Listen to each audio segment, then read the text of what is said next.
Deputy bureau chief कुर्बान अली की report के मुताबिक लाड़काना शहर में दुकानदारों की मुख्तलिफ यूनियन और सिविल सोसाइटी की जानिब से रवाजी और मनपसंद इंक्रोचमेंट के खिलाफ सख्त एहतजाजी रैली निकालकर मुजाहरा किया गया। इस हवाले से लाड़काना शहर के पुलिस शॉपिंग सेंटर, पाकिस्तानी चौक, हैदर शॉपिंग सेंटर, कायम शाह बुखारी रोड के दुकानदारों और सिविल सोसाइटी के नुमाइंदों ने मीडिया से बात करते हुए कहा कि मेडिकल स्टोर के सदर सना शेख, जनरल सेक्रेटरी रियाज, इलेक्ट्रॉनिक मार्केट के सदर अब्दुल वाहिद शेख, मोबाइल मार्केट से विक्की दीवान, अर्जन दास, अशोक कुमार, सुनील कुमार, लाल डीनू सोमरो ने कहा कि मनपसंद और असर रसूख रखने वाले अफराद को छोड़कर बाकी दुकानें और करोड़ों रुपए की जायदाद नाजायज तरीके से तोड़ी जा रही है। कानून सबके लिए बराबर होना चाहिए और हम लोगों के घर इन्हीं दुकानों पर चल रहे हैं और रोजगार छीना जा रहा है हमसे। पाकिस्तान पीपल पार्टी का तो नारा है कि रोटी, कपड़ा और मकान, लेकिन ये तो सब छीन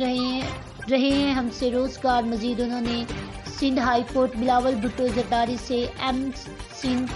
हुकूमत से अपील करते हुए कहा कि बरसात और सैलाब की वजह से हम पहले ही तबाह हो गए हैं, हमको मोहलत दी जाए और दूसरी जगह दुकानें देकर सेटल किया जाए ताकि हम अपने अखराजात पूरे कर सकें।